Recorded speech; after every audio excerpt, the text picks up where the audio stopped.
And those were the days when your dad wasn't trying to. I mean, I didn't have a father, but my grandfather was. That motherfucker would pretend he didn't know me at a party.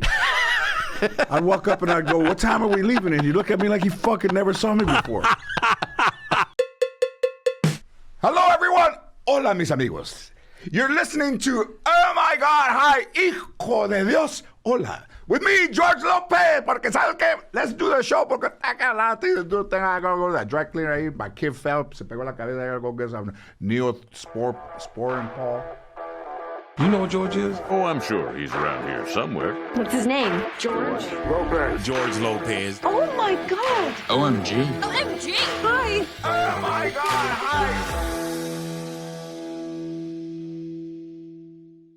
Are you running now? Yeah. Okay. Come over here. Most of the time, I'm really full of shit. Like I think I'm trying to heal the world, but I'm really full of shit. I think. You know, they go, "Hey, George is gonna do this. He's gonna do that." Come over here. Oh. This is for you. Oh. Top Golf. Open. This is for you. Or is that just the bag? Are you kidding me right now? No. Whoa. Look at the back. Look at the bag, brother. That's awesome. That is What? Oh my God. one of his. Look at this. The real deal? Yeah, I see it. Holy. This is direct from Albert Pujols He wore that? last night. It's his. Oh. And what did he sign? He signed all his credits. Like Yeah. he signed the number. He said, "What? If I, 2 World Series champs, 2 Gold Gloves, which I am proud of him for. Rookie of the Year, 01. Jeez. Time MVP, 3,000 hits, 700 homers. We were there. all in one Wow. fucking shirt, 3,000 RBIs. God. all in one. I mean, God. I would find it hard pressed to find another one of those. No, yeah. Now, will you wear that or will you frame it? That's for you. Remember, I told you I was going to get you one. That's for you, I man. might cry. I thought you would. That's very I told him nice. 2 years ago I was going to get him one. He cried the night that Pujols hit the home runs. I know how much We're it both means at the to you. game that night. Yeah. And I saw him last That night, is and I said, amazing. the first thing I said was, I got a guy that if he knew that I was standing here with you, he'd flip out, right? Where And were then you? I was at Top Golf with the Dodgers. I hosted that event with Chris Taylor. Oh, nice. Wow, that's a nice gift. Don't let your dog ruin it. Yeah. Like in the Brady Bunch, they're playing with Joe Namath's football outside. I've never even had a jersey that had like The Rays, right? The real. actual. Wow. My grandmother used to like the Cardinals because of the bats and the 2 birds. We'd go to Dodger Stadium and she goes, "Oh, I love their uniforms." with the bat." congratulations. That's awesome, Aaron. Yeah. There you go. And you're wearing the apropos sweatshirt. I know how today. much baseball. You know, I love baseball. You know, we all love the things Yeah. we love. But I know how much that this means to him. Yeah. No, You it's know. deep. It's really deep. Every time I get in a baseball, and I love baseball too, but whenever I get in a conversation with Aaron, within a couple minutes, I've got to tap out And because just. and I love when guys love something that, like, you can feel it. You know, that's his Yeah. team. You know, that's your team. Yeah, that is really nice, George. And I've only given him bread.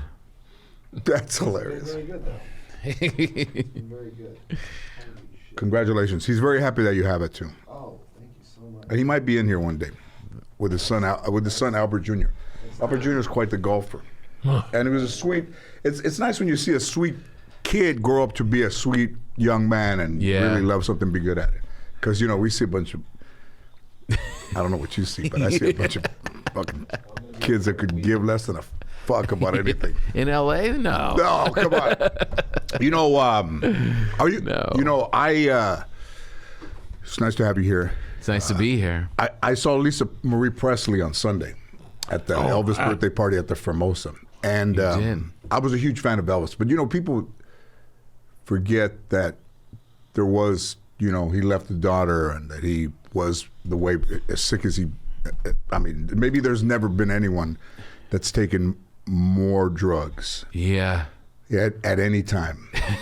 Yeah. How old was he when he died? 42. 42. And his autopsy report reads like Like if you were making a formica, all the ingredients that are in it. But she looked frail. She was always tiny, but older. And I didn't realize she was 54 already. But frail. Yeah.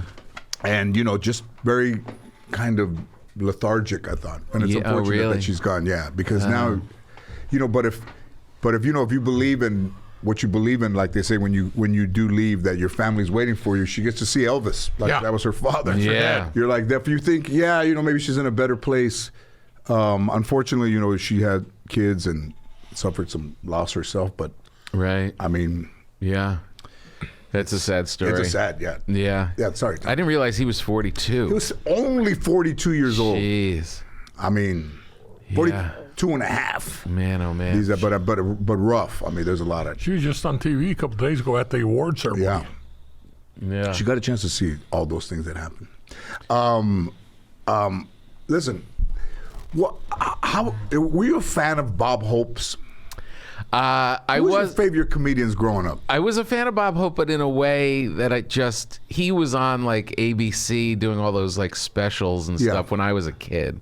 Like, so I would see my grandparents and my parents watching him, like the USO stuff and with all the football players. Right. All that. He did all that stuff. Yeah, he did all that stuff.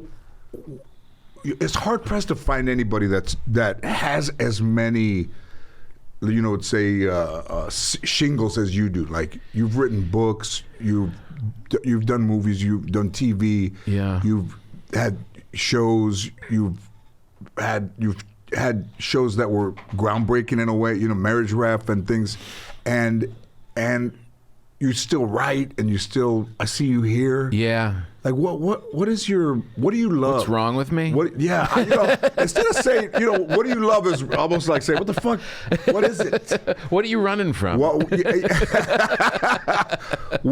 do you love? Like, what? I love comedy. And I've just, constantly been finding ways to put it out there. Right. And stand up is the main thing. And that's always been like, that's been the thing you could always, that you had the most control over, that you could just always go and do it. No one had to hire you to go do stand up. Right. So I just kept pushing that. And then when you get these other opportunities to come up, as long as it was comedic, I would try and do it. I would do some straight acting roles, right, that kind of thing. But it was like, if I could be funny and write books, I found that path. Yeah. I like hosting, and I can still be funny that way. It's all about that. And now, like, at this stage, I was just racing and just doing and saying, whatever I could do and whatever they let me do, I would do it. And then, and now though, I'm really like, you kick back a little bit more, and you're like, yeah, this is our purpose. This is what we're supposed to make things. We're supposed to make joyful things that make people laugh. Yeah. That's it. Have you done the most episodes of podcasts? Are you in the top 5 of guys who have done? No, I got to it late. I don't know, man. I was looking through your list of podcasts. There's hundreds of them. Yeah. I mean, I guess I had one on Sirius XM where I was doing a whole series of interviews, where I got like Mel Brooks and all those kind of, for a couple of years, and then I guess it kind of changed throughout. Yeah. But it was like, you do these, and it's like sometimes they catch and sometimes they don't. Right. And there was one podcast in the middle where I felt like I was just talking to myself for a couple of years. Oh, yeah. You know what I mean? Yeah. But yeah, I just feel like that's the thing. And like now it's like I'm on my 3rd book. My 3rd book's coming out, and the stand-up specials are coming out, and it's like, awesome. It's like, that's it. Like, this feels right. This feels like the spot. Yeah. You know what I mean? I think, some people stay with things, and then, culturally, I think Latinos, they'll say, like, what are you watching? And if you're watching for 15 seconds and it doesn't touch you with a color or something, they're like, change that. I mean, why? Yeah. We're the least that's for fucking devoted to anything group of people. Like, what do you guys watch? They change that. You don't even know what it is. But if they love you, they stay with you forever. I think they stay with you forever. It seems like it. Right? That's right. There ain't no doubt about it. Yeah. So before I started this, I was stuck with you. But I know how if somebody says to me, hey, I saw your fucking girlfriend with some dude having, oh yeah, no, she works with this guy. I was looking through some podcasts, saw him in a fucking iron shirt talking about Idaho 4. Fuck, I hadn't talked about the Idaho kids. He said 2 fucking words. I don't know what's going on. That fucker's always sitting in a chair. Well, you know, I mean, you have to look at, you have to look at the cell phone records and the cell tower. I just did a podcast. I just did a podcast, the second one on the Idaho killings. You did? Yeah. That guy studied it, right? Like he's working on his PhD on criminology. You think he did that because he was a criminal and wanted to figure out how to do it, or did he get turned on by the I have classes? no idea. No hunch? Let doctors do it. Who does that? He does. I just heard Not even fucking Dexter, like maybe, Yeah, it's Dexter. That's a fucking made up dude. Okay, I've told you that Richard, in my opinion, sexually motivated crime. Everything he did, all sexually motivated. Okay, this He guy. caught Richard Ramirez, This guy, I just read where they were calling him an incel. I had never heard that word before. And an incel is a group of people on the internet that have been rejected by women. They're celibate. They can't pick up on women, so they get pissed off. Give me that with their phone number. Yeah. So these incels, and the way they get back at them is to demean them, embarrass them, or assault them. And so this guy like a club. turned to an assault. And Did you know the term incel? I did know that term. Oh. Yeah. You know what it was? Yeah. That's what I'm saying. Yeah, Fucking creepy. Tom, this motherfucker knows. Creepy dudes. and so it doesn't matter how intelligent he is. If he fit that mold, some psychologists will say he was an incel. This is what he did. This is why he lashed out. Right. And before I knew anything about this criminal profiling shit, I sat down with a group of guys, including one FBI agent, and I said, this is what I'm looking for. I'm looking for a male, a sexual deviant who's been rejected by women. And that's why I thought these were all sexually deviants. And then by his own words, the guy either, if you acquiesced, you lived. If you didn't, you died. But isn't rejection? I think rejection is the foundation of any relationship. It doesn't start with everything's yes. In your mind. Oh. In your mind, it is. Sex is whatever makes you feel good. So if this guy, you've rejected me all this time, and I shouldn't, I'm working on my PhD. I don't deserve rejection. Look at me. Was he an incel, this guy, the Idaho guy? That's what he was they're on saying. those sites and stuff? Yeah, that's what it appears. Jeez. So They also say the rejection thing is always so weird because it's like, well, it's not even rejection. are you aiming that high? Like, Yeah. there's someone out there. You're going to find someone. Right? I mean, how bad are, like... What is your... I read your thing about lowering expectations. Yeah, lowering your expectation. I say that all the time. So you can listen to someone tell the same stories for the rest of your life? You have 7 billion people out there. Yeah. You just find one who doesn't make you throw up when you take your shirt off. You can find one person. Just lower the bar. Find one person. Yeah, one been married person. 15. Go to the bowling alley. Go to the back of the bowling alley. Minimal There's a bowling. girl working the deep fryer Just at be the bowling breathing. alley. Yeah. Just That's Be your girl. breathing. Yeah. Keep breathing. But it's also it's also much quicker to be hopelessly, I think it's quicker to have no hope. Like, to have no hope is almost your last resort. Yeah. You don't end up 28 years old and thinking you have no hope. Just starting out. Just starting out. I know. But Does that's it- To me. that's in your mind. Okay. To you, when you talk about these people that are deviants, they don't think like you or I or Tom. They're focused.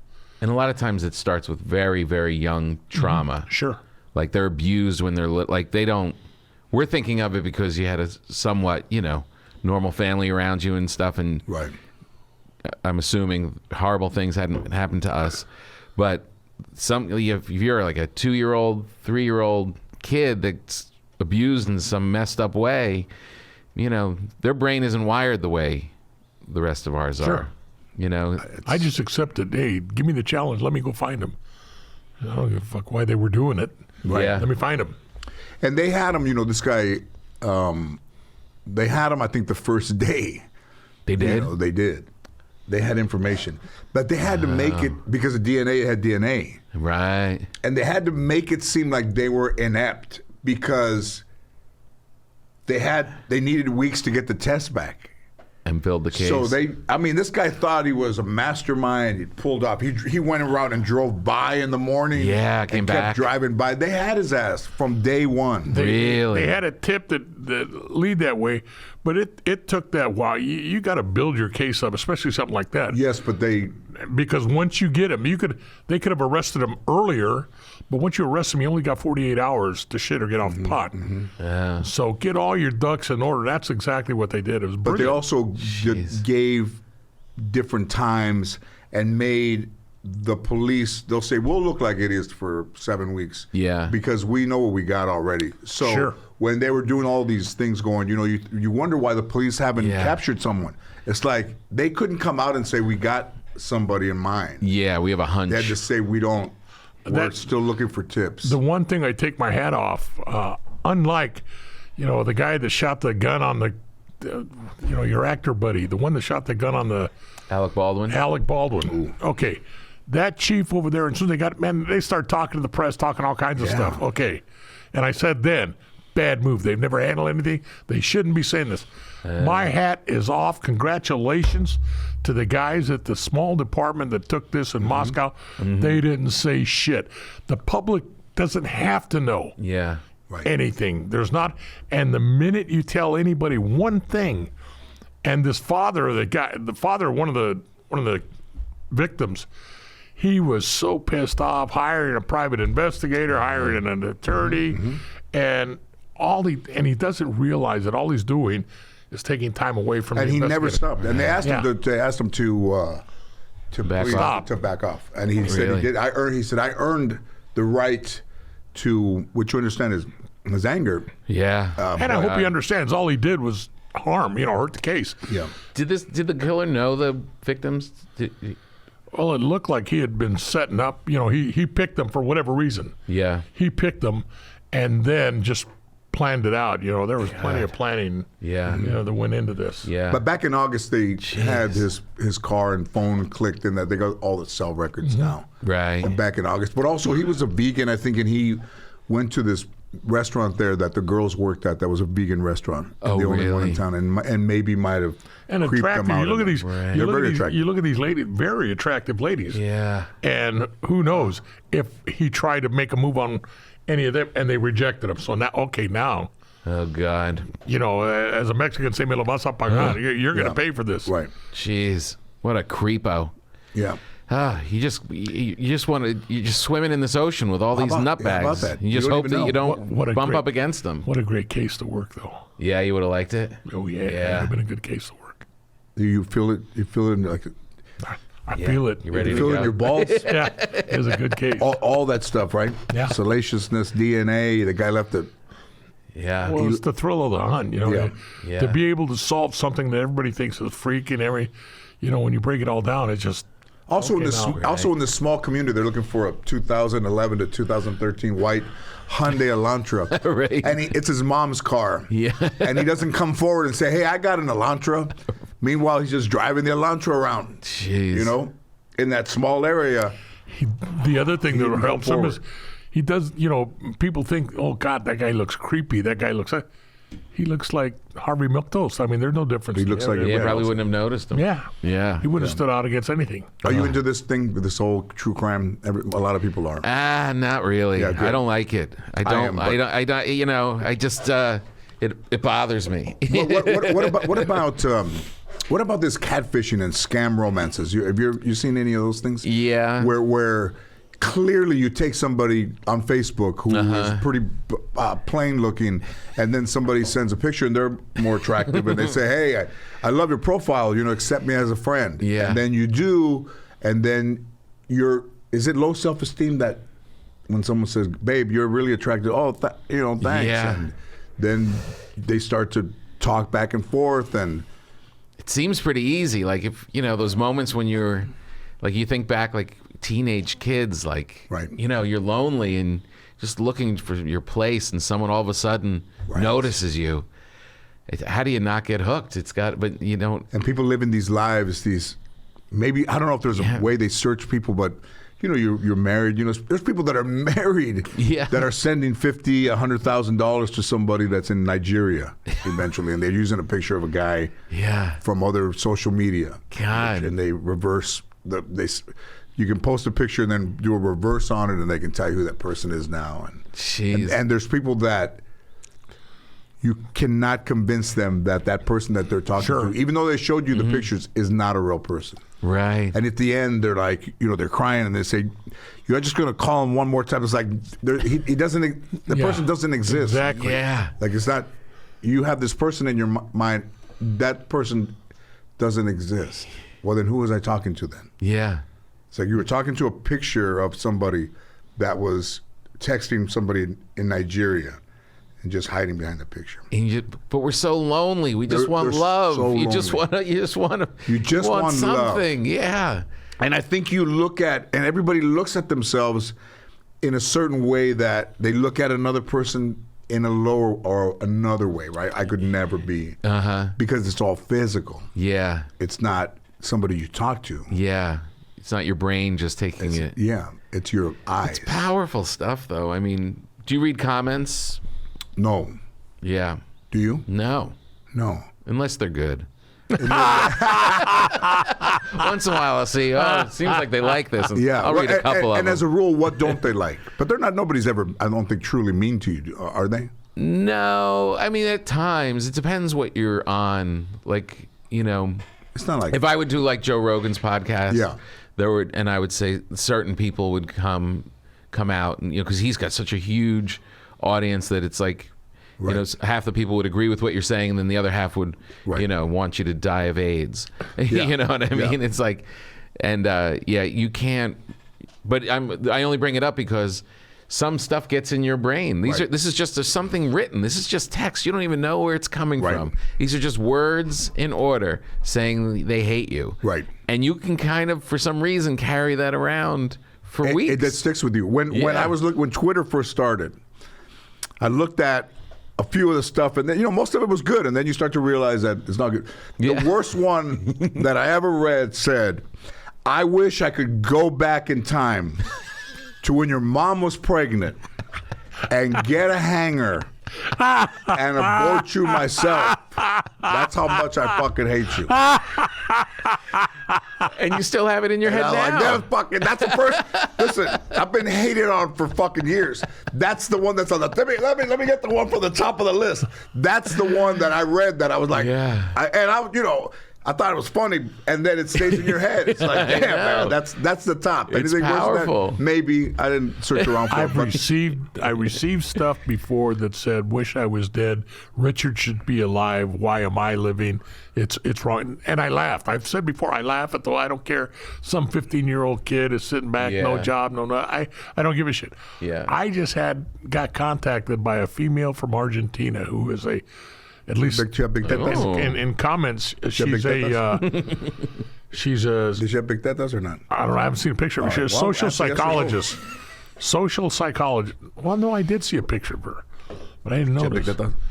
She's a social psychologist. He won't give it. And the reason she was writing to me was because she says there's a 15-year-old kid who started a movement out there saying that Frank and I were full of shit. We bogussed up the crime scenes. We lied. We did all this. Fucking 15. And 15 years old.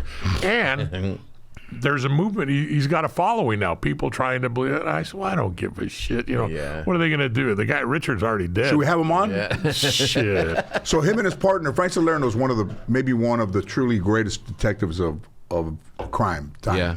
Found the Night Stalker and found the Hillside Strangler. Right. And worked on Manson. Jeez. Yeah. Yeah. Wow. And that was still your not partner? retired. That was Yeah, partner. he was my partner. Wow. He was he had lost his partner. They were working on the Hillside Strangler, and his partner retired. And then he asked me, and I was a youngster in the unit. They still called me the kid, and he asked me if I'd be willing to be his partner. How old were you? I was only probably 33. I think that could be a television show At the time. from in that time. And it was a shocker. He could have had anybody he wanted. He was the guru. He was the Italian stallion. What'd he see in you? And I don't know. You know, they asked him on the documentary. Yeah. They asked him, why did you pick Gil? And he just said, well, he was young, he was good, he spoke Spanish, and enthusiastic. I thought he'd make a good team. Well. And so I remember telling my wife, hey, Frank Salerno just asked me to be his partner. She said, well, who's Frank Salerno? I said, it's Frank Salerno, don't you understand? I said, that, you know, so he could have had anybody. And he didn't. Wow. That was at a party, Christmas party. About 2 months later, he calls me up and he says, hey, why don't you meet me at East LA Station? Went down, I met him. He says, hey, the other night at that party, you know, I was in my cups. And I don't know if you remember, but I asked you if you were interested in being my partner. Yeah. And so I'm trying to be cool. I said, yeah, I remember. I was in my cups that night too. Uh-huh. And he says, well, I'm not in my cups now. He said, would you still consider being my partner? Well, and I said, Did he yeah, start crying? I'd consider it. He always cries. He cries fast.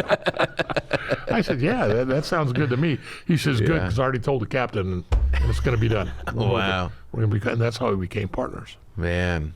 What made him so brilliant? I've always called him, he's probably the most consummate investigator I ever did. He does everything good. Some people do different aspects of it good. Yeah. He did everything good, and probably his biggest asset is he's organized. Right. And probably my biggest deterrent is I'm not organized. Uh-huh. He is. I learned he was good at a crime scene. I learned to become a good reader.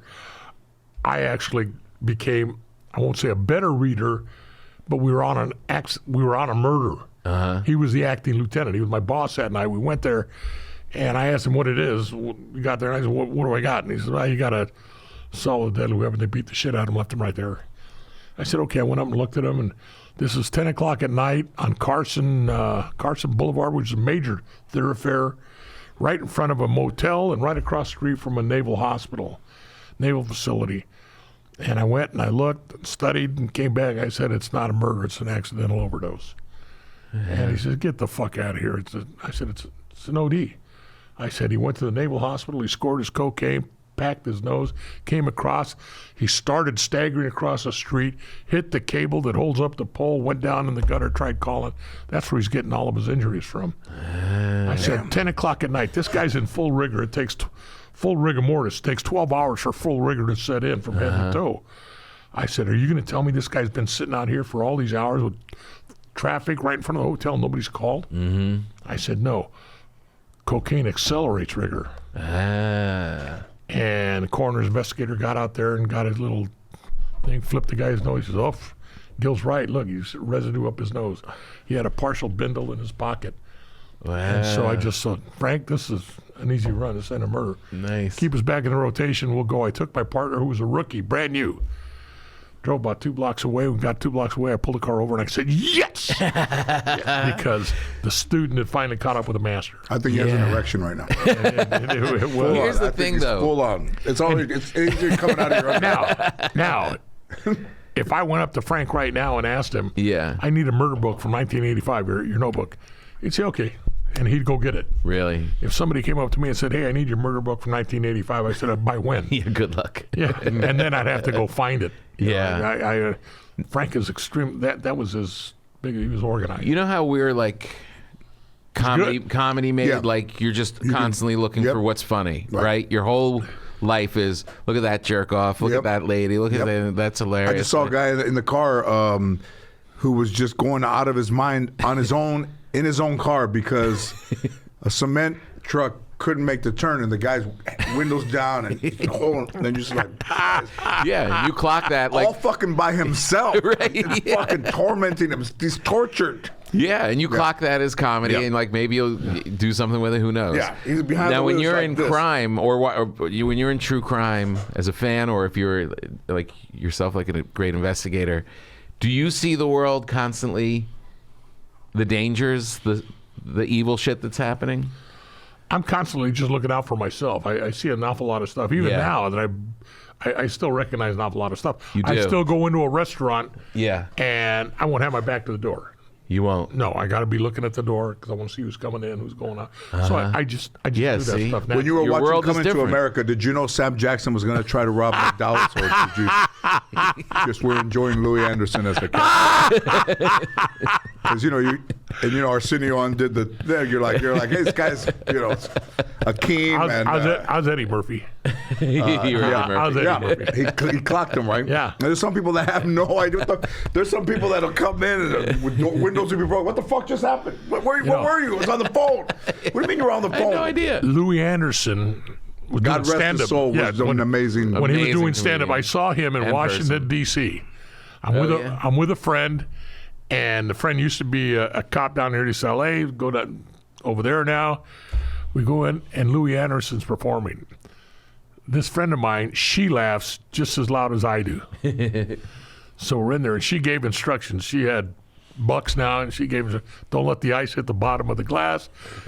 We're having a good old time. We're laughing. Louis Anderson comes over after he's done with his set. Start talking. And I said, well, hey, I'm not from, he says, you going to come back to my, I said, no, I'm just here. I was speaking at the FBI Academy. I said, I'm gone. I'm back in L.A. And he says, hey, I'm going to be in L.A. 3 weeks. Come back. He said, would you come and see me there? Comp. Everything's comp. You're on me. Because of the laughter. Wow, that's amazing. He was so funny, wasn't he? So funny. He was. There's great painters where and then there's great comedians that are the great painters that when Louis did the Tonight Show for the first time and he has the little thing and he's patting himself and he's like, sorry I'll sweat so much, but if I don't, I'll explode. And just the no rush to get to the end. Yeah. He's like, oh God, look at her. All those things that. So good. I saw I was doing a gig in Northern California and there was a weird comedy channel on in the hotel. I hadn't seen it, but they were just running old stand-up. And I came back from my show and it was still going on and it was all like Paula Poundstone and a Louis set came on. And it's on TV, and he's starting out, and he's first two jokes miss. He's bombing, and you see it as a comedian. You can see it in his eyes, like, Yeah. But never loses his cool. Yep. Just a pro, kicks back, just changes his register a little bit. By the end, he's killing. Amazing. It was so like just to watch a pro. You know what I mean? Like that thing with that camera right up close. He was impressive. So, and to do the Tonight Show was, as big as, but then those guys showed not an ounce of nerves. Yeah. And that was just amazing. I know. Eddie Murphy, Shanley, Drew Carey. Yeah. Robin Williams. Robin Williams. Yeah.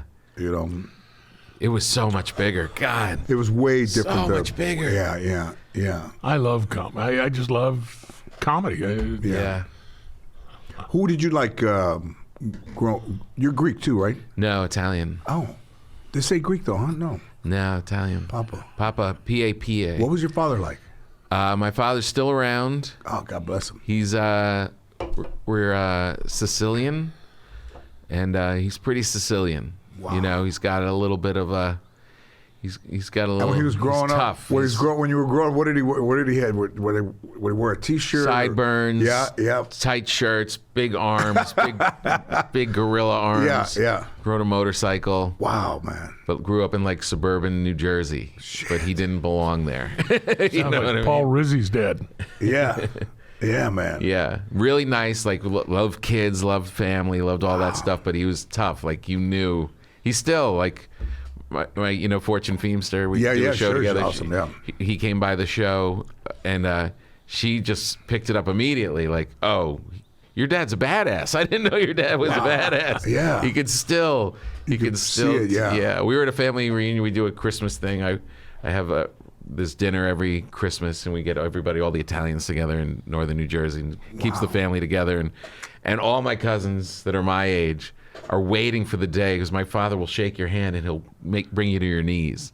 Like he'll squeeze it so hard that he brings you to your knees. And still, now, and like guys are in their 40s and 50s, still trying to hurt his hand, and he can't do it. Amazing, He's still the claw. That's amazing. He's The a pretty claw. tough guy. Yeah. Hey, look, the claw just walked in. Yeah. Exactly. And what did he like when he was growing up? What was he into? Football, and working. He was one of 7 kids. They had no money, And so they were all working really young, and he worked really hard and played football. He was like the captain of all his teams and state championships, and he was tough. He's just tough. He just like, you grow up and just. Was he hiding? Could he be warm? Could he tell you he loved you? And... Yeah. Later on. Yeah. Later on, and it was almost like a generational thing. It's like. Right. They had to kind of hear that it was okay to say all that stuff, but he was very warm. He's very but tough, like very strict, and we had that common bond of, football, and he coached me my whole career. Right. And, oh wow. And then riding bikes at the same time together, and but it was it wasn't like that's crazy, huh? You ride bike with your dad, and your dad's your football coach, and you ride motorcycles together. Yeah, but it was like a dad. Like it wasn't. It's not like the cool LA dads. Like I love you and hanging out like like we're friends. Right. It's like I know this is your father. Yeah. And those were the days when your dad wasn't trying to. I mean, I didn't have a father, but my grandfather was. That motherfucker would pretend he didn't know me at a party. I'd walk up and I'd go, "What time are we leaving?" And he'd look at me like he fucking never saw me before. He looked like this, like. Was he trying to bust a move on somebody else? Is this the fucking right guy? Let me look at this shit. Is that the fucking right guy? He would look at me like, I don't know who the fuck you are. Why are you talking to me? What time are we gonna take off? That's hilarious. I mean, and now it's all about. I mean. I don't know. I mean, listen, it should be all about love because you never know, but it wasn't, I love you, I love every day. No. I love you, I love you, I love you. Never heard See you later, I love you. I mean, wow. I just hung up with my mother on the way here, and she doesn't say I love you all the time. Like my wife and her parents, like they were always, every phone call, my wife, when she's talking to her, anybody. Yeah. I love you, I love you, I love you, I love you, I love you. And I was like, is our family weird? Are we cold? Like, because we don't really say it all that often. Yeah. I never on the phone would say it with my dad. Like, it's a couple shots. But my mother, when I was on my way here, she just said goodbye and didn't say I love you, and I didn't say I love you. And it was like, that's kind of cool. You know what I mean? Yeah. Because when they do say it, it has some weight to it. Right. You know what I mean? It's I weird. didn't. My dad, even till the day he died, never said he loved Here me. it comes. So Never say he was proud of you? Because he did one time, and my mom said, "Oh, it took 27 years alive, and now you're going to say you're proud of him?" Yeah. And he said, "No, I was proud of him for all these years." He says, "But not telling him was part of making him a man." I wanted to strive. So he was like, yeah, and so doing it on purpose. I'm sitting there saying, I mean, my dad's quick on his feet. That's a good one, Dad." And then I found out years later it was true. Well, after he was gone, I went to his yard, the construction yard where he used to work at, and they said, "Hey, you're Carrillo's boy." And I said, "Yeah." And, "Hi, pleasure to meet you. I've heard your names." And they said, "Well, man, your dad was really proud of you." Yeah. From the time you went in the Army, then when you became a cop, forget about it. Did you know it? No. You didn't know it. Did not know it at all. You thought he was rejecting you? I didn't think he was rejected, just didn't know how to say it. Right. But because of that, there is not, since my kids grew up, now I have 51, 47, and 44. And there isn't a day that goes by if I see them that I don't say I love you. Yeah. Do you know what that is, Tom? I mean, I look at you, I almost look at you almost like as a scholar of relationships. Do you know what that is in somebody that they wouldn't say, whether it would be conceited? I don't want it to go to your head. My grandmother would say, I want you to start thinking, to start getting conceited. About what? Right, exactly. Yeah. About, and they didn't. I grew up alone and I watched this fucking box, and I became more than what we all saw in that box. And they fucking never said to me, my grandmother was around when my first show started, "You did it." Uh-huh. I knew you could. No, you didn't know it. But not a fucking, George, you're really something. Am I? What I do now? Uh-huh. We used to watch fucking TV, and you would try to make me laugh, and you became the fucking guy on the TV. Nothing. Nothing. Be watching TV, fucking silent. Fucking not a word. Hey, Grandma, that's Yeah. my show right there. Mm-hmm. That's you. So what did that do to you as a dad? I just, man, I like, what did you? just think it kept me disconnected. Uh-huh. You know, my therapist would say, you got a rope, and a lot of people's rope is connected. You got yours, and here it doesn't connect. So you got two pieces of rope that don't touch in the middle. And who's on the other side of the rope? Whoever. You I like don't your connect family, with. like your Yeah. kids and everything? Really? I mean, I get along with, mine and I are doing the show, but yeah. we didn't talk for years, but also you start to realize in the one family member that I do love, Yeah. am I gonna not talk to her because of all the shit that's going on with me and her mom or whatever? And I said, no, not really. Yeah. Like, it's the first time that I ever went to go get a relationship that to me was worth it, as opposed to just, there's whole parts of my family that I don't talk to. Yeah. Yeah. They're not very good people, I would say. Allegedly not very good people. Yeah. Weren't good to my grandmother, who was their mother and grandmother. And at the time that my grandmother passed, I made some pretty hard decisions, but they weren't mine. They were really my grandmother's. I mean, nobody would believe it, but my grandmother, like a lot of old people, sat at home, and no one would come and see her. And I'd go and see her and take her to the market and come and visit with her. And occasionally they would, but they would take things, Yeah. There was always a motive. And she said to me, when I pass, I don't want this, I don't want that. I said, well, it's not going to be very popular. I don't care, because I sit here alone and nobody comes to see me. And the last thing, even in passing, she didn't want to even think of herself in a place where you could go and cry, and then know her thinking, all these people are crying about me, nobody came to see me. I don't even want to consider that when I'm gone. Right. So she said, I don't want like a gravestone, like she wanted to be cremated? Yeah. I want to be cremated. You do? Yeah, that's not because a friend of mine told me. He said, Gil, he says, come on, are you going to do something? Just think about when you die, your friend's going to have to carry your fat ass in that. Too fucking heavy. So I told the wife, But it's like when you go order a sandwich, they hollow out the bread. Yeah, they take all the stuff out, so you're really not. Yeah, you'll be light. You'll be like a bird. You'll be a baby bird. I've been a pallbearer so many times. I've carried skinny people. Those fucking things are heavy. The coffin alone is heavy. They're heavy. So just put me in an urn. So, I've been a pallbearer where somebody went whoop, and you look back at the fucking thing. Oh no! It's like a fucking plane. It's like an airplane. You're like, oh, the wings are fucking tipped. They're like, hey. You go like that. You're like, uh-oh, and you're like, hey guys, fucking grab a hold of it, man. Yeah. But I feel like it's kind of generational. Like just that we're even talking about it. Three grown men talking about saying "I love you" to your children and your brothers and whatever. It's like you would never talk about that. Generation ago, you just dealt with it and swallowed it. And then when you died, you fell apart at the gravesite. Yeah, I didn't. Not with my mom, not with my dad. Wow. I cried like a good thing when I had to put my dog down. I miss my mom and dad. I don't. Maybe because I was around death so much at work. My uncle I died. understood. It seemed natural. I Uncle died, understood nothing. human death. Right. So I didn't cry when I've lost a sister, my mom, and my dad. And I cried. Couple of the guy that broke me in homicide, I cried at his funeral. Yeah.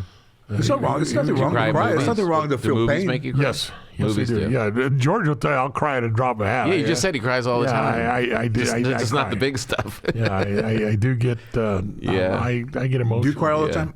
I don't cry all the time. I get choked up, especially like if I got two daughters. So anything on TV with a father and the daughters, like if I watch your show, I'll cry, even if it's funny. I'll just see a father-daughter. I'll get choked up. Interesting, huh? Yeah, but I don't let it out too much because I don't cry all the time. That when I do cry, it's just a big mess. It's like too much. Like I can't stop It's it. interesting to think what is our psychology that something that you could be looking at and you look the other way and you start immediately. That is what triggers you. Yeah, it surprises you, right? Right. It catch you off guard. Yeah. The day we convicted Richard of everything, I came home that night, and I got in bed. Yeah. But also you asked your family not to leave the house because while he was out there was a chance that back then those criminals would show up. Yeah, fucking and he show knew up. where. It turned out he knew where I lived. Really? We found footprints from my house. Really? So we had cops sitting on my house all the time, but this time my wife was gone. Right. So we finally convict his ass, and I come home that night, and I get in bed. Don't say anything to the wife. The wife has never seen me cry. Yeah. And I got in bed, and I started crying like a baby. Wow. Just the relief. And she just leaned over, put her hand on me, and said, "It's okay. Your dad's with you." Wow. She I knew, think she did that just to put you over the fucking edge. They love to your see you dad's- cry. They She's love okay. it when you cry. she knew exactly It's okay. why I was crying. Your dad is with you. The day before my dad died, we're at the hospital, and I told everybody, clear the room. Uh-huh. And I said, Dad, I got to talk to you. I got to tell you something. And I grabbed his hand. And I said, I just got to tell you, I love you. I had never said I love you to my dad. It wasn't in the culture, I guess, that time. Yeah. So I grabbed his hand and I said, I love you. And he put his hand on top of mine and says, Mijo, me too. Didn't say I love you. Me too. Fuck. What, George? And he was What? already going. He said, me too. He ain't going to say I love you. I know. Can spit it out. Man, it's I like, told my sister the next day. fucking spit it out. He died that night, early in the morning, and the next day we were at my mom's house. And I told my sister, I said, I wish I'd heard my dad say I love you. I Yeah. know he did. I just wish I'd have heard it. Yeah. And she came in about 30 minutes later. She said, you question your dad's love. I said, no, I just wanted to hear him say. She said, well, you question it, so I'm going to show you something.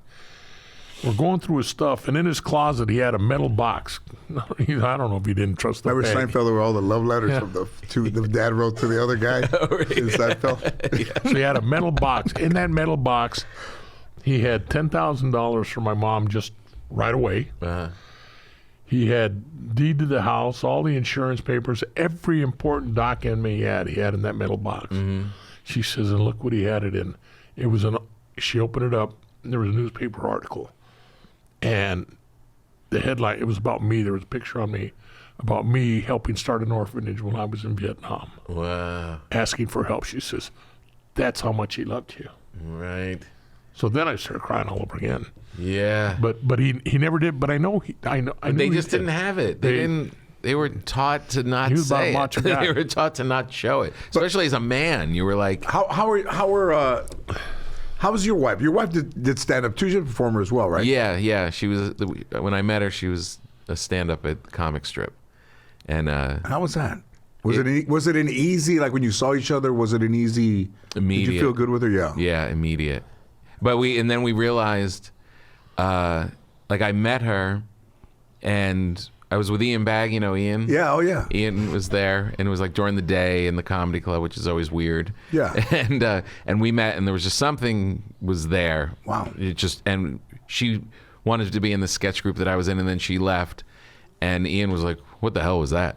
what just happened between you?" Like he saw it. Oh wow. And it turned out we went to the same kindergarten a year apart. So, and I moved one town over in like third grade. So we had the same summer jobs in high school. We had same parties. We never met until we were in the comic strip. So there was this, Whoa. it was almost like family, you know what I mean? Like Yeah. we just knew each other. We knew we knew everything about each Listen, other. I like think that's- incest. Yeah, yeah, the good kind. But it is like you're running parallel. Like you're not. It's just you're living. You guys are having fun. It's not. And there you are, kind of around each other. I think that's The whole time, Right. like kindergartners, you know, and we worked at the hotel. I was a busboy, and she was a Fucking cocktail amazing, waitress, and yeah, it was crazy. And You know, I could never connect. I mean, I never saw a connected relationship growing up, and I spend a lot of time alone. Not that it's bad, but it's funny to think that what you were concerned about at 12, at 61, I'm still concerned about. Like, What do you it's mean? been the disconnect in relationships. right, Because I never saw a healthy one. I only saw. I mean, Yeah. I only saw trouble. right. You know, and those were just the people that were around me. So then you expect that. And then all the guys I grew up with got married within a 4-year period from fucking 18 to 22. Those guys were all fucking married. Right. And I was seeing somebody, but I wasn't going to get married. I wanted to do this. Yeah. Yeah. You know, I was doing this in high school, right weeks before we graduated. Right. But nobody ever thought that. I mean, you look back at San Fernando High and you look back at what this has become. Yeah. Nobody saw this. Like, I didn't see it. Right.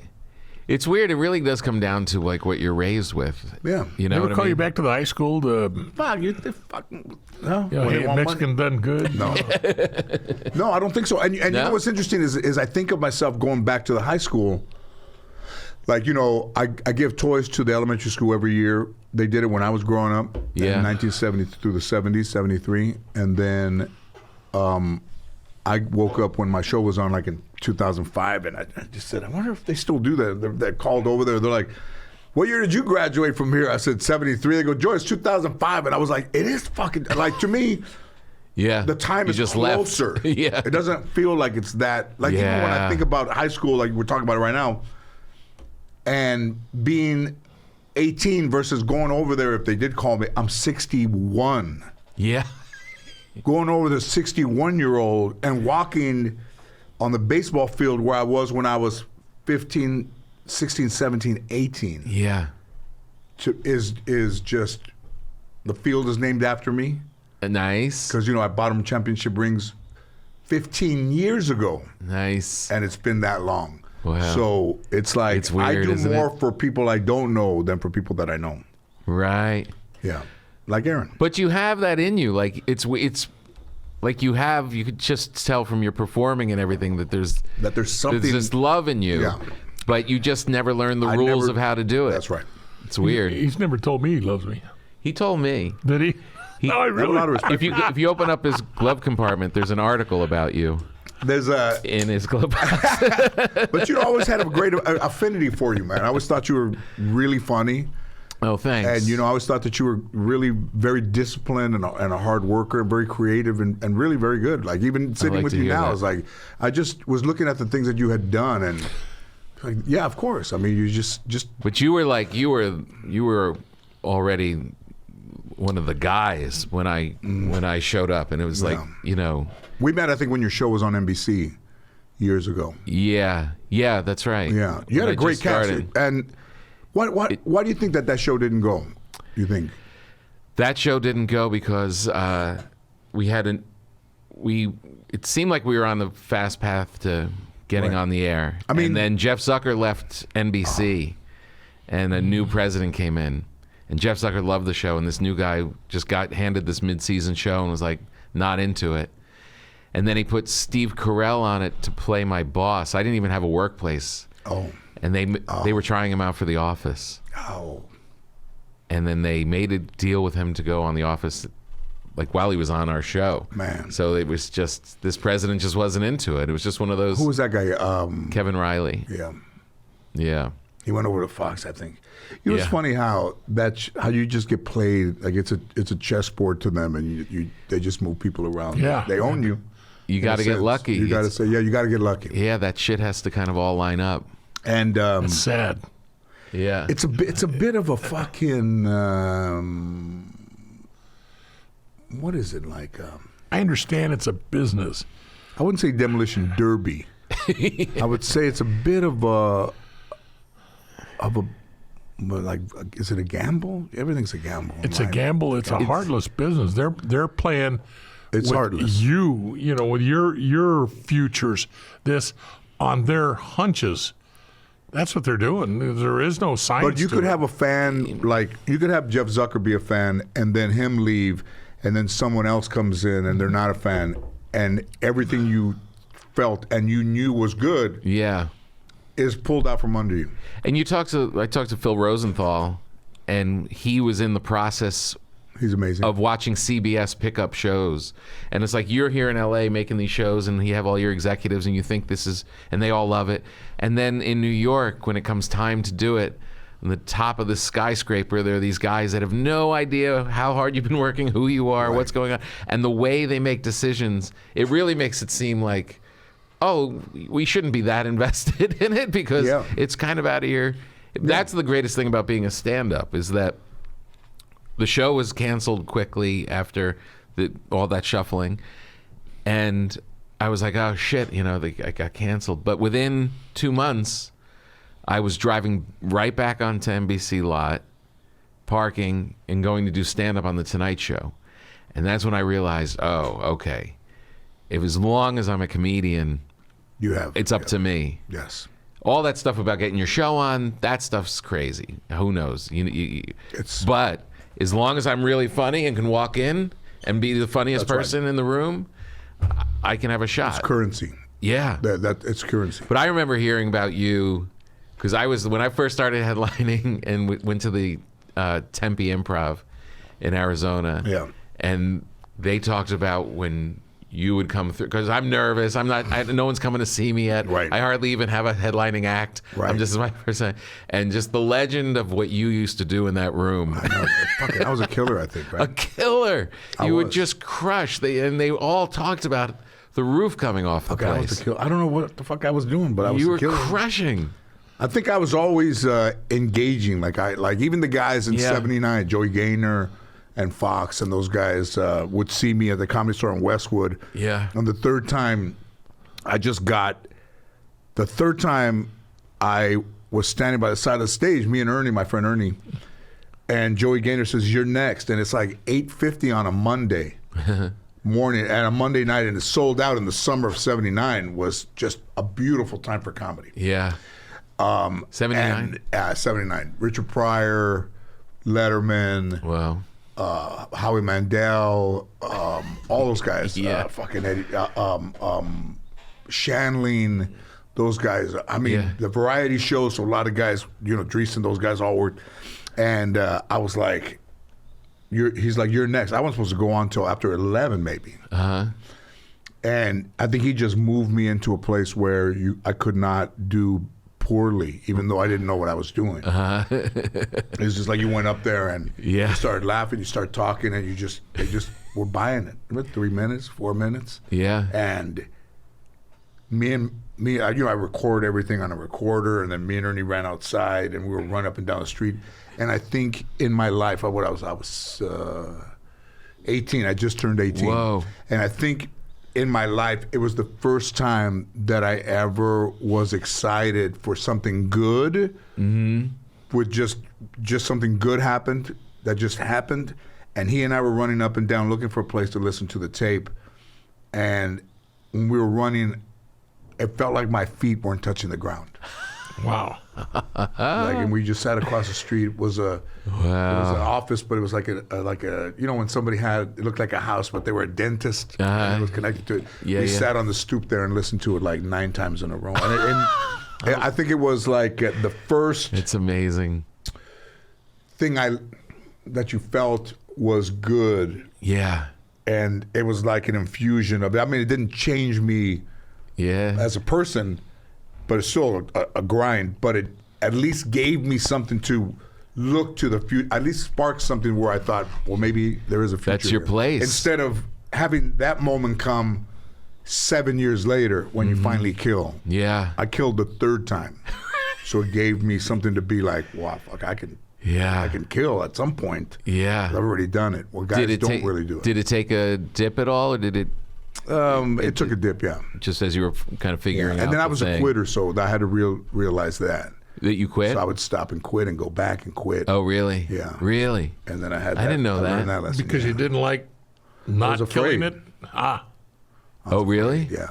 What do you mean? It got too much and the pressure? I just was so nervous. Yeah, I was a fucking only child. I was shy. And it was really scary. Who was your friend? My friend Ernie Ariano. Passed away in last April. But that was like a bit of my muse, like that guy was funny, and we watched comedy, and he had older brothers, and he was the guy who turned me on to really rock concerts. He turned me on to the guitar, turned me on to Richard Pryor, and turned me on to being a comedian. So those 4 things that I still do today, none of them were my idea. Wow. I was just the guy that said, let's do this. We got to go and do this. Were they supportive, the other guys that were around, because you were so young and they were? No, not really. Not really? No. And I remember going to the Comedy Store on Sunset, and being on stage at 8. And at 8:05, being outside on the fucking sidewalk, and people are starting to come in, and then by 8:30, it's full. And then when I'm in there, there's probably 7 people. Yeah. I mean, yeah. Like, fuck, man. But you were. I didn't know. You're such a good performer. Like that. I remember. You remember when we did the gig together in Clint Eastwood's the Volunteers. Yeah. For the golf thing. That's right. And they do this pro-am golf thing, and the night before the thing, for all the volunteers that work it, it's like 1,000 people. They put on a show, and it's Michael Bolton and Kenny G, and Glenn Fry, all these great people, and they're they're telling everybody, you got to be clean, you got to be really clean for this audience, because it's all the volunteers. And George is closing the show. He's going to go up last. And they've sat through probably 2 hours of stuff. And I remember you just because I was new to all of it. I couldn't believe I was even on the show. And I'm just watching George, like, just kind of like, you can feel the energy kind of like building up. And they're like, you got to be clean, got to be clean. And he goes up and he goes, what the fuck are you people doing? And just went into, because he knew the people, he knew the culture, he knew the whole thing. And you just destroyed. It was so powerful. So great. I think when you're last, you could do that, but you wouldn't want to put that in the middle. Well, you kind of had to do it because they're so tired. Forever, And you just went up and just... But as a young comic, watching you just kind of like watching a race car kind of like start revving its engine before it's going to take out, like, and you could just see him kind of like walking back. And I was just, I was like a sponge. I was just soaking all of it in. But also, I watched, and you don't really know. I mean, I didn't have guys I went with really, but then you figure out what kind of style are you going to. What kind of style are you going to be? Like, what energy are you going to bring? And it was so counter to the way I mean, everything's counter to the way we are. Like, I'm not, an outgoing person for the most part. But then, if I've been around so long that people would think like, hey, man, what's up? You're like, hey, what's going on, dude? You all right? Yeah, I'm good. Yeah. George Lopez, huh? Yeah. All right. And you're like...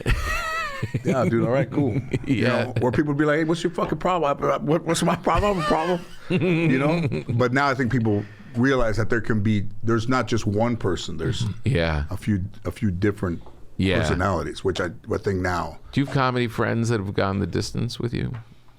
Not really. No, not really. Do you have long-term friends just in general? Yeah. Guys I went to high school with, I still talk to. Yeah. But also, when things don't go your way, you absorb all, because your name is on the thing, you absorb it all. Yeah. Like, the first show did great because it made history. I mean, it was never syndicated Latino show. And even if you look at, like, Desi Arnaz was Cuban, and then Freddie Prinze was Hungarian, Puerto Rican, Hungarian, and then I'm a Chicano, so I'm the only Chicano. Right. And, it's still on 20 years later every day. Amazing. And nobody celebrates that, but when it got canceled, they'd be like, what happened? And you're just like, man, because it's your name. Yeah. And all that stuff. So you realize when you get a bite, like a pit bull, when you get a bite, I'm going to hold on for as long as, even with this one, with Mayan. Yeah. It's really, Mayan is really, I think my daughter Mayan is really the breath of fresh air in that show. Because I'd never really even talked about my daughter. Right. And then you see her, and she's got some mannerism, but she's her own person, and she's good. Yeah. Like, nationally good. Confident. Like, people send me a message today.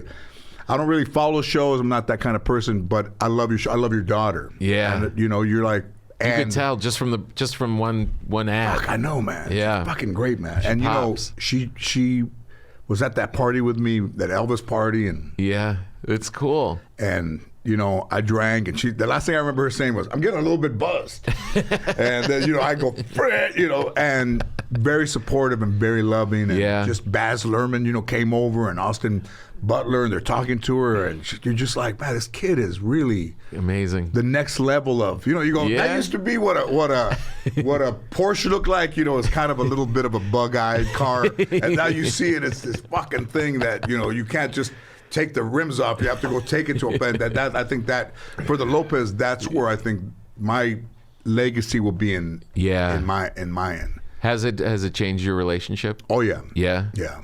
It's, you know, when you cause a lot of pain in a family, that there's really no, you know, when you try to cheer somebody up and they're like, hey, listen, man, fuck you, man. You just don't think you can come in here and just make me laugh and have all that shit go away. So you have to have somebody that had an open heart. And even her mom and her have had open hearts where if I was willing to repair, they were willing to be repaired. Right. Where mostly I would just say, fuck those people, man. Yeah. You know, and the way I grew up, you would just not see anybody anymore. Right.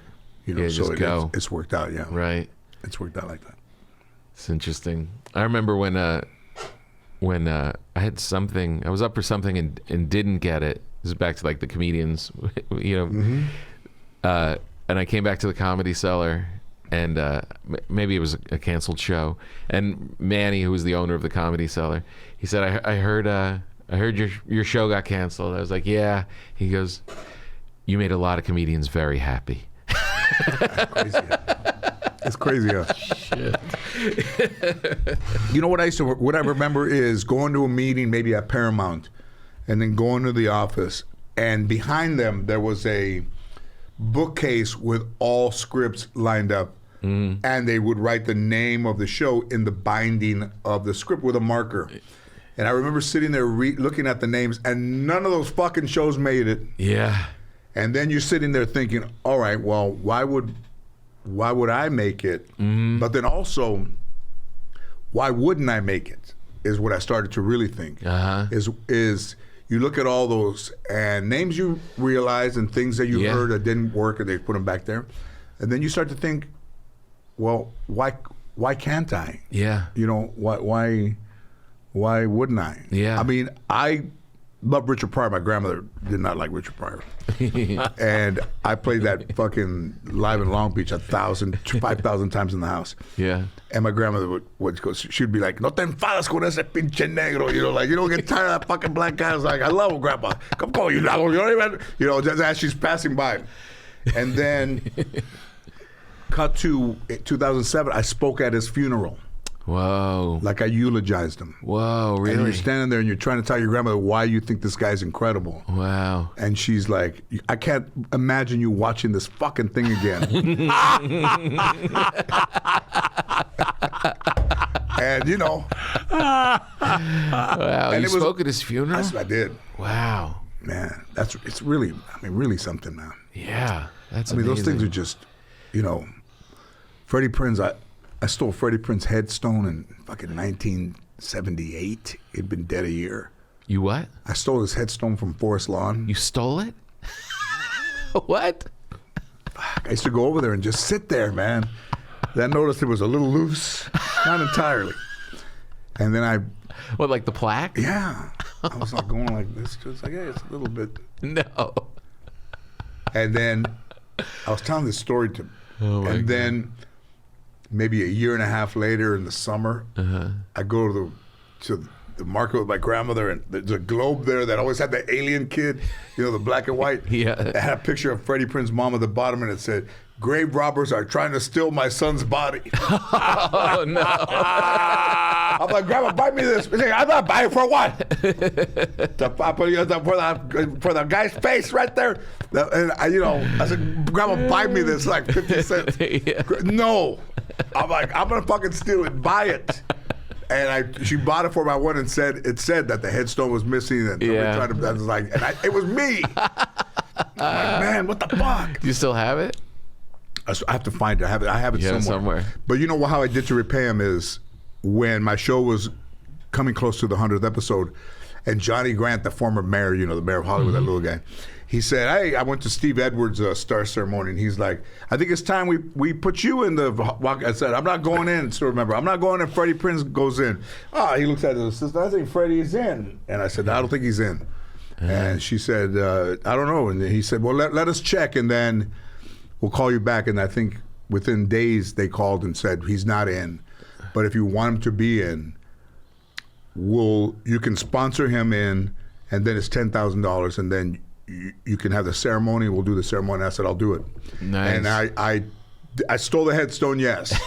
But in 2006, I put him in the Hollywood Walk of Fame. Oh, that's great. Where I think he belonged. I don't Well, think you didn't steal it. He didn't belong in Forest Lawn. Yeah. But he belonged on the Walk of Fame. And that was amazing. A painful I mean, even though Freddie Jr. is still alive, it's like, for me, it's like, I didn't know the guy. Yeah. But it's just, your idol. That's more than an idol. It just seems just so, that's my idol, like a higher thing. I never met him, but what that show did for me was it changed my life. Yeah. It changed my life of Mayan, changed my life of all these actors, and it changed the life of Chico TV. and the Man, wasn't it? Chico and the Man. Oh my God. That's why they said, they go Lopez versus Lopez. What would you have called it? I said, I would have called it Chica and the Man. If Lopez versus Lopez didn't work. I got to give a eulogy tomorrow. You do? Yeah. For who? For what? An old friend of mine, retired lieutenant from the department, who's a longtime old friend. Beautiful guy. Check this out. Beautiful couple, him and his wife. They were married 60 years. They were just sweethearts. Yeah. And they were good people. And he got diagnosed with cancer. She had Parkinson's disease in the end. And he says, I'm not leaving this world. I'm not going before her. I'm going to be here until she goes.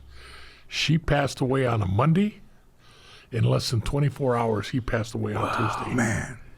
How does that happen? And he just told God, I'm not leaving before her. Can you Wow. Can you tell God that?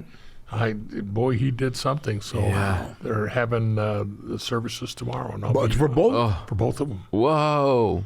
And I'll be doing the eulogy tomorrow. Wow. So God bless him. no laughing. You gonna cry? We all know the end. The Buddhists say we all know the end. And they say, well, I want to go to heaven when I die. And the Buddhists say, why don't you make this heaven so that you don't have to wonder if you're going to go to heaven? Make this your heaven. That's true. Do the things that you want to do and laugh and drink a little too much and hold your wife and go to places and watch the sun go down and watch it come up. Now you're pushing it. Carry over the threshold. They don't do that shit anymore. In the old days, you could carry your wife over the threshold. Now, She's you're carrying going to you. carry her over the threshold, your spine will shoot out of your asshole like fucking dominoes. Ready to throw those bones? Come on up here, baby. Man, right? I've seen people, now everything's got a phone and a camera. I've seen guys you could look at carrying the bride over the threshold. There's dudes that go head first, man, into just the cement of their new house. They're like, come on, baby. It goes down and gets up. He's cut his forehead, carrying his wife over. Some traditions that. Yeah. What do you aspire for your kids? Like, what do you hope your kids become? I just want them to be good people. Yeah. Just kind of enjoy their lives, be good people, help other people, Yeah.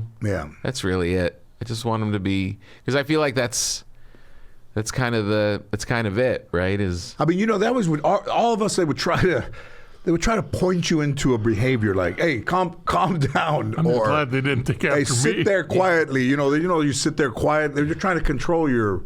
Yeah. I don't think you can do that to a kid now. You just want them to be like, you want them to be good people and and you give them some guidance. I mean, there is that part where, I feel like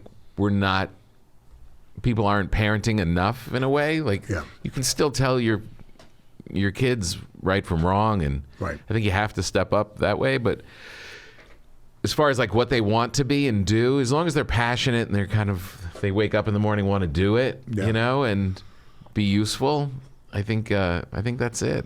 And just be good people.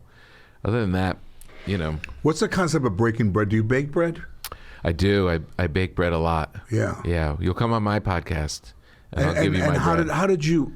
You know, I still I do Literally Bake bread, yeah. Oh. I You know, bake a lot of bread. I do believe that there's things that people and all people should be doing with themselves, but they don't. Whether they love to draw, whether they love to sew, whether they love an instrument, or they love something that they're not doing. yeah. Wow. Those are my And breads. yeah, incredible. Sorry to interrupt. And how did that come about? I just started. A friend of mine was in a writer's room on a show that I was working on, and But did you have it in your system? Did you feel? I could cook. I love cooking. You know, like I said, we come from this big Italian family. Yeah. And I like cooking, and I enjoy that, and like, you know, giving to other people and that kind of thing. And then my friend turned me on to how this bread is made, this natural way to make bread with sourdough starter and this whole thing. And my daughter gave me a sourdough starter. That's like yeast. It's like a living thing. Yeah, wow. And she gave it to me for Christmas. She got it started, and I made my first loaf. And something about it, it's very close to comedy. It's like you're by yourself. You can kind of get good at it, but you could also fail at any minute. You got to kind of like, there's a pace to it, and then it just fills the house with that smell of, you know, fresh baked bread. I can It's hardly pretty wait. great. We bought. I was like a little kid. I wanted an outdoor pizza oven. Yeah. My grandkids come down. They go, and so we're always ordering pizzas. You know. Yeah. I said, why are we putting all this? Well, let's make something. So I got it this last summer. It was hot, terribly hot outside. So you didn't want to spend time on it. Yeah. Then it got all of a sudden it turned cold overnight. So we had made pizzas. We just made some last week. Yeah. And the wife didn't want me to buy it. She said, this is going to be another toy. You use it once. Yeah. We bought it, and we made him a couple of weeks ago. What does it look like though? It's called the Uni, and it's a nice pizza oven. Gets up to 700 degrees or something. Yeah. I can make. It's like a little metal thing. Yeah. Oh, okay. 12-inch pizzas in there, less than 2 minutes. Put them in there, turn them a little bit. Come on. Yeah. They're good. Yeah. And everybody loved them. Everybody, we made them a couple of weeks ago, and she loved it because everybody, even the grandkids, got involved in putting the sauce and the pepper, making their own. It was a family-oriented thing. Who's making the Right, sauce? exactly. The sauce we bought from an Italian place, an Italian restaurant. Nice. We get the dough out there, get it all out, put the sauce on there, get the cheese on there, pepperoni, put it on. Yeah. And the little one, the 6-year-old, Yeah. you know, he's actually, this is the way you do it, Papa. So he's, Oh, that's great. he's having fun, and it was a good thing. The next day, the hardest part was you put the pizzas in there, and if you go to a regular pizza parlor, you look at them, they stick that thing in there and they turn them around a little Yeah. bit. They Yeah, move them around. yeah. So I had purchased, when I bought this, a small pizza peel, specially made for turning. Couldn't find it. Couldn't find it. So we're Mickey Mouse. I got this thing in it. Put a rag in your hand and you put it in. So Stick. 2 days later, Blackstone has come out with a brand new one. Oh, yeah. And An oven? An oven. Can make 16-inch pizzas, 16 inchers, gets up to 900 degrees on the inside, Oof. and it's got a thing that spins on the inside, so you no longer have to. Nice. So I told the wife, she's all excited because we just had the family. I said, look at this. Where normally she'd say, oh, you're full of shit. You know, Yeah, you we're bought not doing this that. one. She said, well, get it. Nice. So it's coming. It'll arrive tomorrow. The smaller Yeah. one we'll give to my daughter. We're gonna make it Nice. for the boys, and I can't wait. Oh, to it's It the really best. is something, right? Yeah, It no, is. I think, yeah. and the wife didn't want. She didn't balk because it was Yeah. family stuff. That's right. She liked it because it was family. If it was just for you, she wouldn't have been Did your into daughter, What did Exactly. your daughter think when she bought you that thing? Did she think that potentially you like to cook? Yeah.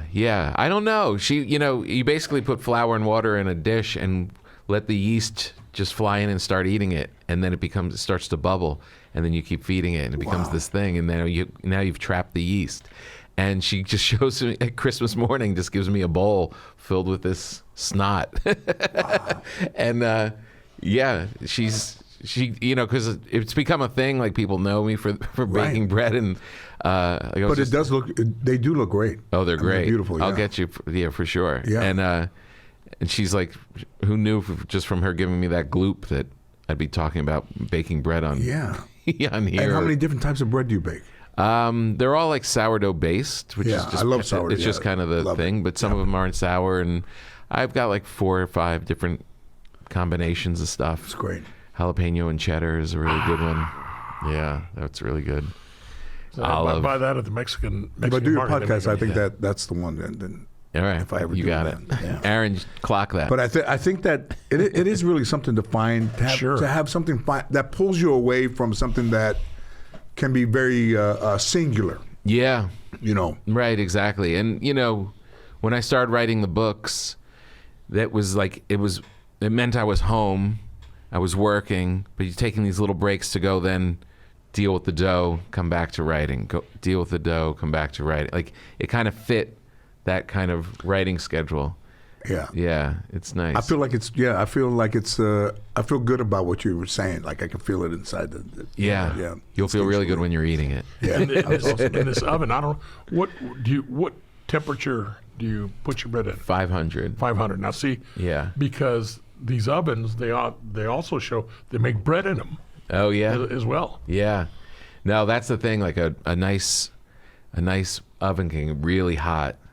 That's what you need for the pizzas. And that's what you need for baguettes and those things too. You need a little more heat. You know, I don't think that I think the East Coast really gets into those things like freshly baked bread. Like there's places out here that do that, and I don't think if you're going to a French baguette or a sourdough thing versus somebody getting some already oral wheat bread, I think more people should get the bread that's baked. Yeah. That instead of the things that just come, delivered by a truck. Sure. Yeah, all these for places sure. they're still baking. All the grocery stores. Look at this baking. tabernacle. Yeah. I know. They're baking. No, it is. Yeah. And that's the thing. It's like everyone's started swearing off bread that you shouldn't eat bread and you're going to get fat from eating bread. It's because we weren't eating real bread.